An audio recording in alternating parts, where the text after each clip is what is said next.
ได้ขี่รถเก่งอย่าลืมเสียงเพลงบ้านนาอย่าลืมท้องถิ่นดินนาลุงป้าของเฮาเดินนายามเดือนง่ายสายลมพัดเฝ้าแนมเบิ่งเดือนดาวคิดข่าวฮักกับน้องนาอ้ายคนบุญน้อยคงคอยแต่ความคิดหวังคิดมาน้ำตาดินหลังเหมือนดังกระต่ายไม้กันเดี๋ยวนี้น้องสาวกลายเป็นดาวคือเสียงดังก้อง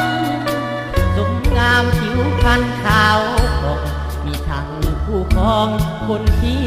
สมกันนุ่มนาคนจน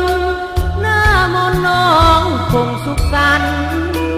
ได้ดีมีสุขสำราญตาหวานอย่าลืมบ้าน